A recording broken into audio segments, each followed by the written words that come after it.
Hey everybody, and Tony here with a review of Janacek's Jenufa, which I caught at the Prague National Theatre. The conductor was Robert Jindra.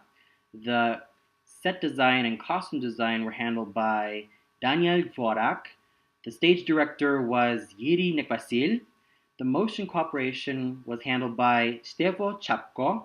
The chorus master was Pavel Vaniek, and the dramaturgy was handled by Pavel Petraniek. Now, I don't need to say what I love about Jenufa anymore. That's been said already since my review of the production done at the Deutsche Oper Berlin. But I will say this, and probably reiterate this. Um, Jenufa is a very challenging yet very rewarding opera for the two main leads, basically any interpreter of Kostelnichka and Jenufa, not to mention any interpreter of Latza and Steva. Now, like I said before in my review of Janacek Jenufa at the Deutsche Oper Berlin, the Kostelnichka needs either a dramatic soprano or a dramatic mezzo that can navigate all of the high notes very well and still be a very convincing actress. Whereas with Jenufa, she needs a spinto soprano or even a dramatic soprano who can navigate all of those tough notes and even sing very softly with some pianissimo here and there. And it has to be also a capable actress as well. And as for Latza and Steva, both of them have to have very strong tenor voices that can be able to hit all of those high notes, those fiendishly high notes, whether they be B flats or Bs. Now with Latza, sometimes he can be sung by a more lyrical tenor, and with Steva's case, he can be sung by a more dramatic tenor or even a held tenor. But sometimes their fox can be interchangeable. But still, this is a very challenging opera, yet it's very rewarding for a lot of singers who've attempted this opera. Now that that's out of the way, let's get on to what I thought about the production, singers, and the conducting. Now, the production was actually really nice to look at. And there were a lot of interesting undertones to this. Like the first part, we see Jenufa's rosemary plant that's still growing. And it's basically to symbolize that, well, this is Jenufa's time to become a full-grown woman.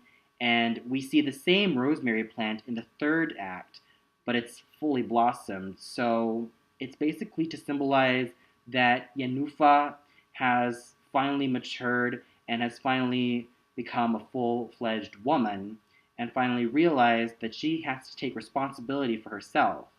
And the biggest highlight for me in this production was after the Kostelnichka is led away by the mayor, like every piece of furniture on the wall just falls down. Like I was just so surprised. But I think it's just to symbolize that the old life that Jenufa has led has been put behind her. And the same thing can be said about the pillars that are falling down. But what I also like was that this scene where the men have found Jenufa's frozen baby, and Jenufa is frantically trying to get her baby out with an ice pick, practically sent shivers down my spine. It was just that spine tingling and really heartbreaking. And what more can I say about the production? It's really great. And of course, the costumes were just absolutely gorgeous.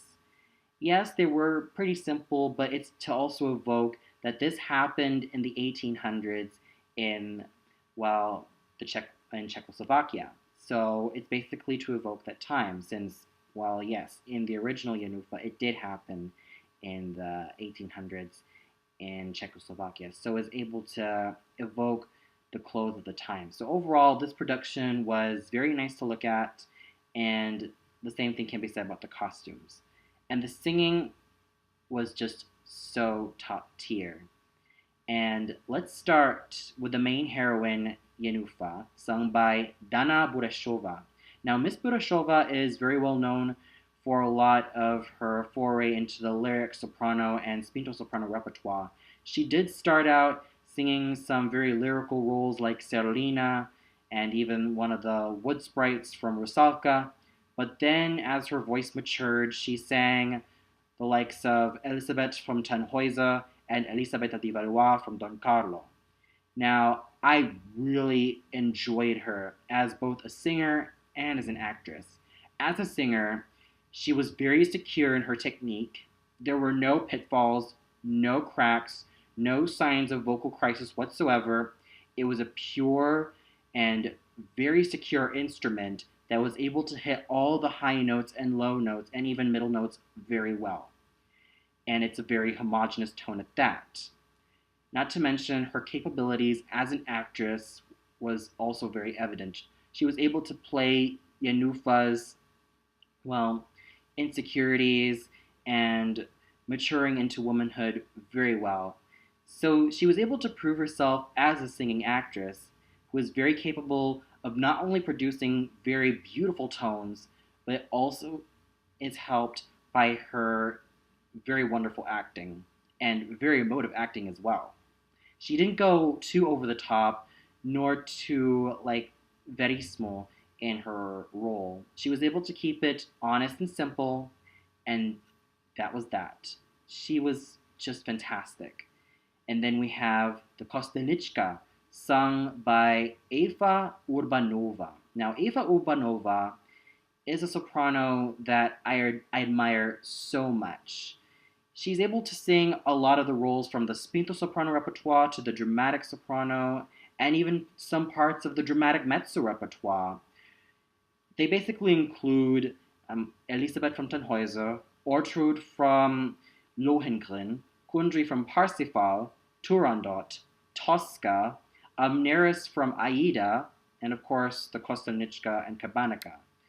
Though why she's never sung the likes of Sieglinde, Brunhilde, or even Isolde, or even Electra, I'll never know.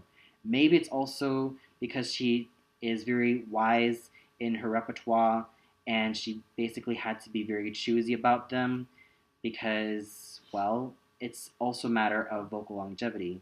So, oh well. But still, I have to say that her performance as Kostelnichka is what to a lot of people would say iconic. And I think a lot of people would say that she is the Kostelnichka of choice, well, in the 20th and 21st century. She was able to really make Kostelnichka a suffering woman, and she was able to portray her stern nature very well, and her acting was very solid. It's also helped by a very secure technique in her voice, which was able to produce all of those demanding high notes, and it's such a powerful instrument. It's almost no wonder why fans and critics really praise her in her performance as the Kostelnichka. And she's sung this part in a lot of opera houses. She sung this role in countries in Europe and even the Americas. So to see her in this role was definitely a huge treat. And she was able to make this character come alive. And she is so up there with a lot of my favorite Kostelnichkas, the likes of Astrid Varnay, Marta Mödel, Ruth Hesse, and even Agnes Balza, who sang this role much later in her career. So yeah, even though I do prefer a more mezzo-y voice, though no surprise, Miss Urbanova also did perform some mezzo roles in her career. Even though I do prefer a more dramatic mezzo voice, I have to say, Miss Urbanova really stole the show as the Kostelnichka.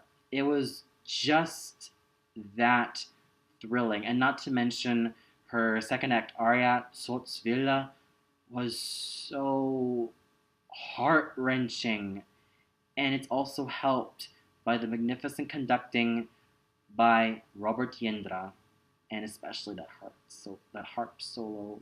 Oh my goodness, it just stirs me every time. So yes, Urbanova really did such a wonderful job as the Kostelnichka. And then we have Latsa, sung by Jaroslav, Berzina. Now, Jaroslav Berzina is very well known in the lyrical tenor repertoire.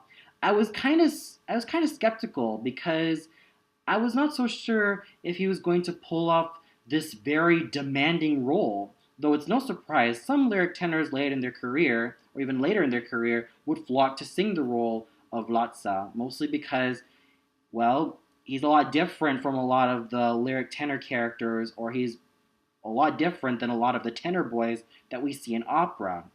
Well, because Latsa slashes Jenufa's cheek in the first act, because he was jealous. And it's also to show that, yes, this is part of the whole Verismo wave where tenor roles are less of pretty boys and more of rugged, very angry young men and very jealous lovers and at times manly men who just want to prove themselves that they're macho and very passionate men. And I have to say that my skepticism was just out of the wind. It was just out of my head as Mr. Berzina had a very secure technique and he was able to make this character come alive and he didn't go over the top with it. He didn't need to use all of those things that are usually associated with verismo. He was able to have a very secure technique. He was able to really sing all those challenging notes with finesse and agility and a sense of power. And he was able to just give a lot of life to his character. And it was just a very great instrument, and he had such a huge presence on stage. It was completely magnetic. I was kind of, like I said, I was kind of skeptical at first given the, like, repertoire that he specialized in. He sang Tamino, Don Ottavio, Benvolio from Gounod's Romeo and Juliet, and many other roles of the lyric tenor repertoire. But as soon as I heard him open his mouth, it was just a huge gush of sound that came out of his mouth, and it was just a very gorgeous and very incisive tenor instrument that he used well to his advantage. Now, playing his brother Steva was Richard Samek, another lyric tenor who is also well known for singing Tamino, Don Ottavio, and even the likes of the Duke of Mantova, and also Arturo Buckloff from Lucia di Lammermoor.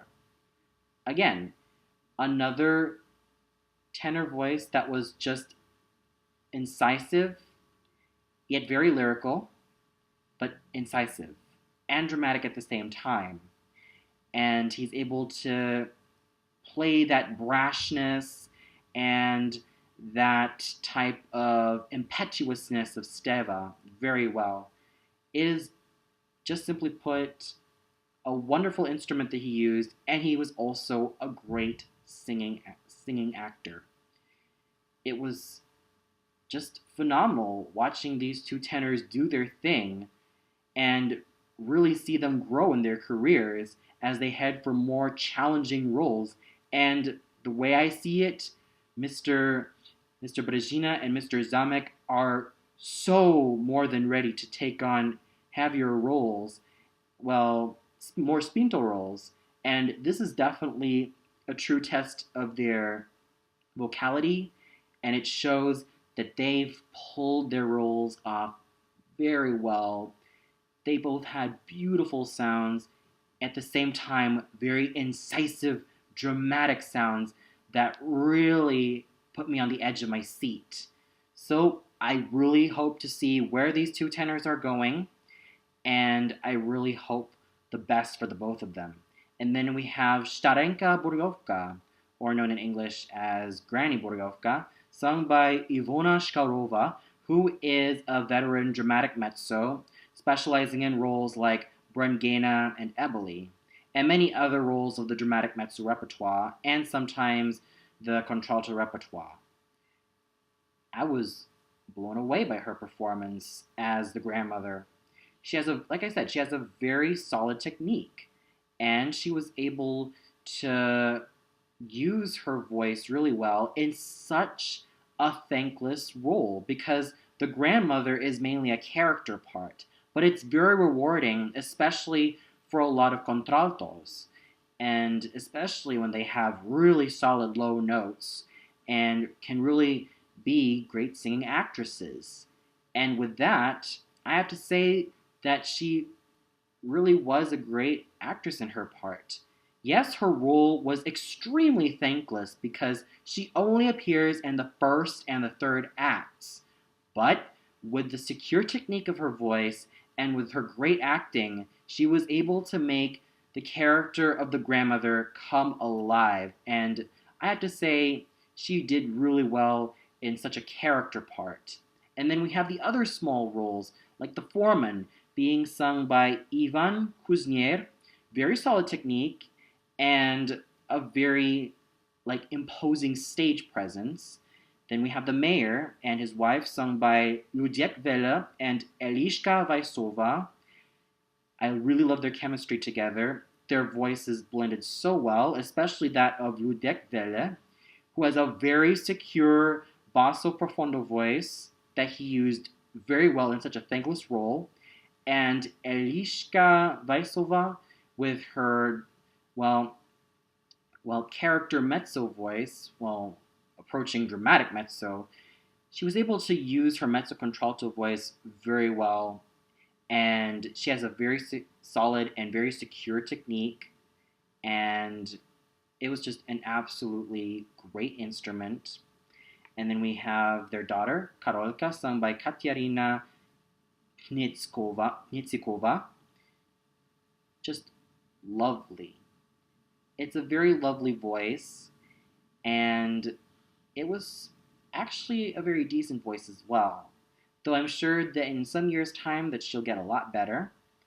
Then we have Berzina, sung by Lucia Zilkanova, a very sweet voice. Jano, sung by Barbora Perna. Well, she did sound a little bit mature in this role, but she was able to act her part really well.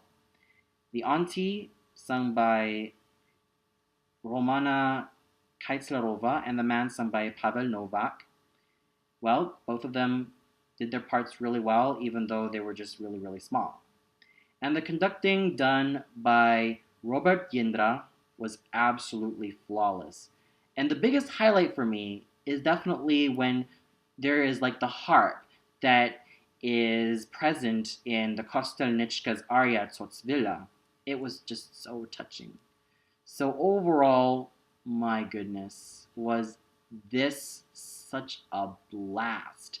I definitely enjoyed this opera, and this is, like I said, one of my most favorite operas by Leo Janacek of all time. I really enjoyed the singing from Miss Urbanova, Miss Buresova, and of course, Mr. Berzina and Mr. Samek, and not to mention Miss Skvarova. Everybody did very well in their roles, and I really have to give a huge kudos to everyone for really pulling together and really making such an effort to really make this opera come alive. Well, that's all for now. Be sure to tune in tomorrow where I review Vorax Rusalka. So until then,